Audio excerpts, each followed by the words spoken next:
بسم اللہ الرحمن الرحیم۔ مکالمہ ٹی وی کے نئے پروگرام کے ساتھ آپ کی خدمت میں حاضر ہیں۔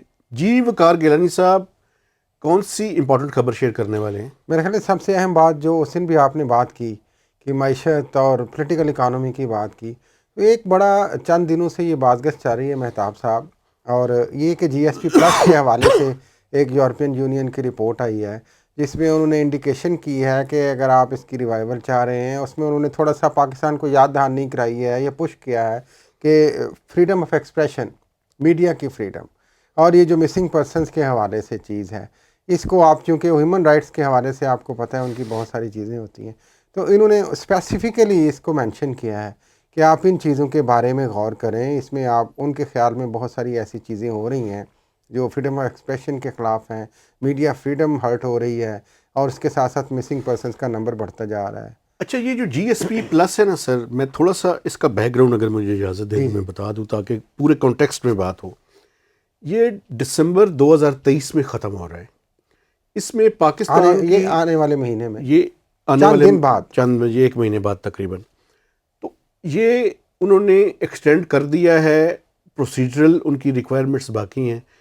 یہ جو رپورٹ کا حوالہ آپ دے رہے ہیں، یہ پاکستان کی انہوں نے کمپلائنس رپورٹ دینی ہوتی ہے۔ یہ 2020 سے 2022 کے درمیان جو رپورٹ انہوں نے تیار کی ہے، کیونکہ پاکستان نے جی ایس پی پلس میں جو انسینٹیو ملے ہیں، پاکستان کی کوئی 60% 67% ایکسپورٹس ایسی ہیں ٹیکسٹائل انڈسٹری کی جو ڈیوٹی فری جو ہے وہ وہاں پہ جا رہی ہیں، اور یہ پاکستان کے لیے بہت بڑا انسینٹیو ہے۔ بے شک تقریباً $5 ارب سے لے کر 7 سے 8 ارب کا انسینٹیو ہے پاکستان کے لیے۔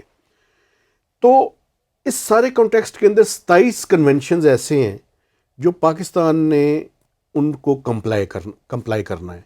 یہ جو آپ حوالہ دے رہے ہیں، انہوں نے جو مانیٹرنگ اپنی رپورٹ دی ہے لاسٹ، جی اس میں ان دو چیزوں کے اوپر انہوں نے اپنا کنسرن شو کیا ہے۔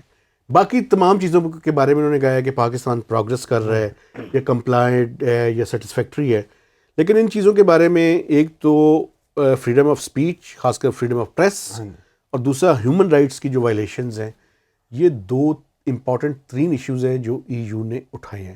لیکن پاکستان کے لیے یہ ایکسٹینڈ ہو جائے گا 2023 سے لے کے 2027 تک۔ ظاہر ہے پھر وہ اسی طرح کی کوئی رپورٹ سبمٹ کریں گے، کمپلائنس میں وہ کچھ ایسی چیزیں لکھیں گے۔ لیکن مسنگ پرسنس کے حوالے سے آپ کو یاد ہو کہ 29 تاریخ کو تو وزیر اعظم جو موجودہ نگران وزیر اعظم ہیں، ان کو بھی اسلام آباد ہائی کورٹ نے طلب کیا ہوا ہے، اور ان سے پوچھا ہے 55 جو کچھ بلوچ مسنگ پرسنس ہیں ان کے حوالے سے۔ سنیں وہ نہیں جا رہے۔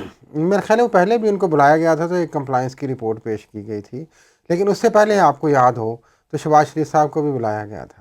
اس سے پہلے عمران خان صاحب کے حوالے سے بھی، جب یہ آپ کو یاد ہے ایک بڑے ہی جرنلسٹ ہی ہیں گوجرانوالا کے، جو مسنگ پرسنس کے حوالے سے مدثر نارو کا نام آتا ہے، جن کی بیچاری بڑی ایک کیفیت فیملی جو ہے ایک ڈسٹربنگ سچویشن میں ہے، اس پہ کمپلائنس کی رپورٹ نہیں دی جا رہی تھی اور اب تک نہیں دی گئی۔ اب یہ مزید اس میں ایکومولیٹ ہو گیا یہ نمبر، اور اب وہ دیکھیں کہ اس پہ ہائی کورٹ دوبارہ کیا آرڈر کرتا ہے۔ یہ اصل میں ہوتا یہ ہے کہ جب بھی کوئی کورٹ کا پریشر آتا ہے تو یہ تھوڑا بہت کمپلائنس کر کے 2-4 بندے ریکور کر کے وہ پیش ہو جاتے ہیں۔ ایک بات تو ویسے ہے گیلانی صاحب کہ پاکستان ان ممالک میں شامل ہے کہ جہاں پہ جرنلسٹ کو چومکھی لڑائی لڑنی پڑتی ہے، اور اس کی جان کو بھی جو ہے وہ خطرہ ہوتا ہے۔ تو یہ ان ونریبل اگر کنٹریز کو دیکھا جائے تو پاکستان از آن دا ٹاپ فیو کنٹریز۔ اس کی میرا خیال میں ایک تو جوڈیشری، ایک جو ہے وہ پولیٹیشنز، پروونشل گورنمنٹس، اسٹیبلشمنٹ، میرے خیال میں سب جانب ایک سینسٹائز کرنے کی ضرورت ہے اور کہ پاکستان میں فریڈم آف پریس جو ہے وہ کتنا امپورٹنٹ ہے۔ اور اس سے بھی زیادہ میں سمجھتا ہوں کہ اگر تنقید ہے، بیجا تنقید بھی ہو جاتی ہے، عوام بھی کرتے ہیں، سوشل میڈیا آپ کو پتہ شتر بے مہار ہے، تو میرا خیال ہے کہ ریاست میں اور ریاست کے اداروں میں اتنی تو گنجائش ہونی چاہیے برداشت کی کوئی کہ آپ جو ڈائلاگ کی مناسب بات ہونی چاہیے۔ ڈائلاگ کو تو آپ چھوڑیں، آپ یاد کریں کہ جب farmer chief justice Umar Ata Bandial تھے، انہوں نے جو ارشد شریف کی وہاں پہ مرڈر ہوا کینیا میں، آج تک اس کی انکوائری تو دیکھیں پینڈنگ ہے، اور اس کے حوالے سے کچھ نہیں ہوا۔ اگر ریاست، آپ کو یاد ہوگا یہ پہلا موقع تھا کہ D G I S I اس وقت سامنے آئے تھے اور انہوں نے پریس کانفرنس کی تھی D G I S P R کے ساتھ، اور پھر اس وقت کے وزیر اعظم شہباز شریف نے کہا تھا کہ انٹرنیشنل انویسٹیگیٹرز ہم بلانا چاہتے ہیں، آپ بلائیں۔ آپ نے کہا تھا کہ فل کورٹ بنانا چاہتے ہیں، ایک بڑا کمیشن بنانا چاہتے ہیں، لکھا تھا وزیر اعظم شہباز شریف جو اس وقت کے تھے انہوں نے، لیکن کچھ نہیں ہوا. پھر یہ نئے چیف جسٹس آئے ہیں، ابھی تک اس حوالے سے کچھ نہیں ہوا. اس سے پہلے آپ دیکھیں جو سلیم شہزاد کی فیکٹ فائنڈنگ رپورٹ آئی تھی ایک اس وقت جو یہ ان رپورٹس کی امپلیمنٹیشن کہیں نہیں ہوتی. کسی صحافی پہ اگر تشدد ہوا ہو اس کی کوئی فائنڈنگ رپورٹ آئی ہے اور آئی ہے تو پھر اس پہ کوئی آگے کوئی ایکشن ہوا ہے؟ کچھ نہیں ہوتا ہے.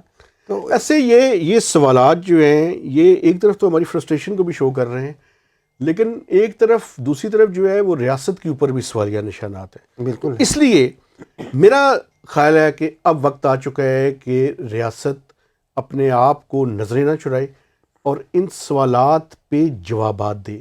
انٹرنیشنل آرگنائزیشنز بھی اور ہیومن رائٹس کی جو آرگنائزیشنز ہیں انہوں نے بھی سوالات اٹھانے شروع کر دی. اچھا ایک اگر مجھے اجازت دیں تو ایک اور ایشو پہ بھی جناب علی الیکشنز کو کیسے دیکھ رہے ہیں؟ مجھے تو لگتا ہے کہ الیکشنز ڈاواڈول معاملہ ہوا میں ہی ہیں ابھی تو الیکشن. دیکھیے جب الیکشنز خلائی مخلوق کے ہاتھ میں ہوں گے تو وہ ہوا میں ہی ہوں گے، وہ جب چاہیں گے. ویسے میرا ایک خیال میں نے سنا ہے کہ پھر التوا کی باتیں ہو رہی ہیں کہ الیکشن کو تھوڑا سا آگے کر دیا. آج سہیل وڑائی صاحب کا کالم بڑا، انہوں نے کیا لکھا ہے؟ حالانکہ ہمارے بڑے محترم مہربان صاحب انہوں نے کہا ہے کہ یہ دو باتیں ہو رہی ہیں کہ الیکشنز کو ڈیلے کیا جائے اور شاید فروری سے آگے جو ہے وہ معاملے کو لے جایا جائے. کتنا آگے؟ اور چونکہ دو باتیں انہوں نے کہی ہیں، ایک تو انہوں نے کہا کہ اگر اکانومی کی حالت بھی اور دوسرا عمران خان پوری طرح سے قابو ڈسپوز آف نہیں ہوا. لیکن میرا خیال ایک اور ہے، اگر میرا خیال یہ ہے کہ الیکشن شیڈیول کا اعلان ہو جائے گا لیکن اس کے بعد کیا ہوگا یہ مجھے نہیں پتا. وہ تو آخری ٹائم پہ بھی دیکھیں ہو سکتا ہے نا. آپ کہہ سکتے ہیں کہ ناگزیر حالات ہو گئے ہیں، الیکشن آگے پڑے گا، الیکشن کمیشن سپریم کورٹ چلا جائے گا. پہلے بھی تو گیا تھا جب 14 مئی کی ڈیٹ. لیکن آپ کو یاد ہے کہ چیف جسٹس نے کہا ہے کہ یہ اس کے اوپر آپ کسی طرح کی اسپیکولیشن نہ کریں.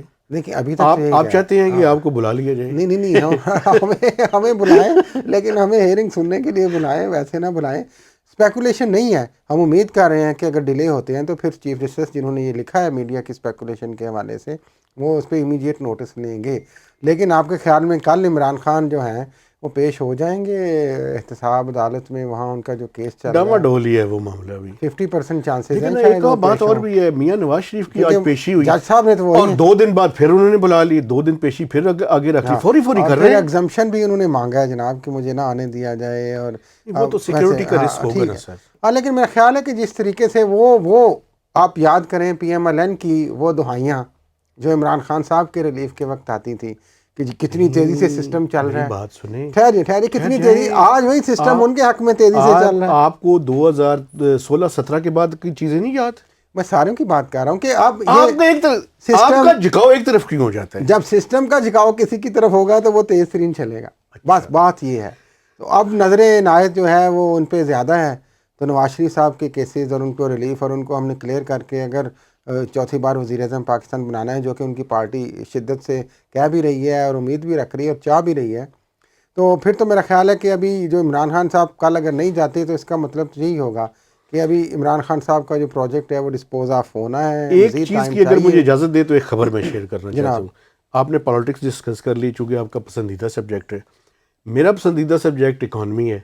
میں ایک خبر اپنے دیکھنے والوں کے ساتھ شیئر کر کے اجازت چاہوں گا، اور وہ خبر یہ ہے کہ حکومت پاکستان تقریباً 7 سال کے بعد غربت کے اعداد و شمار جو ہے وہ جاری کرنے والی ہے، اور وہ یہ دکھانے والی ہے کہ پاکستان میں ملٹی ڈائمینشنل پاورٹی یعنی ڈپریویشن کے حساب سے جو ان کی ڈیفینیشن ہے اس کے حساب سے کتنے پور یا غریب لوگ سطح غربت سے نیچے رہ رہے ہیں.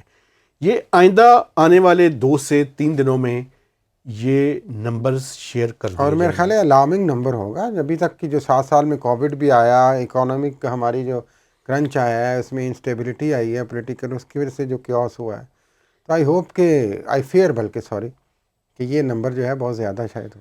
میں آپ کو ایک بات شیئر کر سکتا ہوں کہ پاکستان کا 1/3 آلموسٹ جو پاپولیشن ہے وہ خطے غربت سے نیچے رہ رہی ہے، یعنی جو کہ ڈیفینیشن سے کم از کم اوپر ہے، ظاہر ہے. اور تھوڑے سے اور یہ کروڑوں کی تعداد میں پھر بنتے ہیں عوام. اب تو آپ کو پتہ ہے نا پاپولیشن کے بعد ہماری پاپولیشن، لیکن یہ نمبر جو ہے یہ 2019-20 کا نمبر ہے کیونکہ یہ ٹائم لیگ کے ساتھ اگر آتی ہے جب فگرز تو میرا خیال ہے اس طریقے سے. لیکن میں آپ کو یہ بتا سکتا ہوں کہ 30% سے زیادہ ہے خطے غربت. پھر بھی یہ خطرناک، آپ دیکھیں نا 30% بھی کم از کم 7-8 کروڑ بندہ تو بنتا ہے. بالکل ٹھیک کہہ رہے ہیں. تو یہ خطے غربت سے نیچے رہنے والے جو لوگ ہیں ان کے بارے میں جب رپورٹ آئے گی تو آپ کو ڈیٹیل بتائیں گے. اب آپ سے اجازت چاہتے ہیں، اجازت دیجیے. خدا حافظ.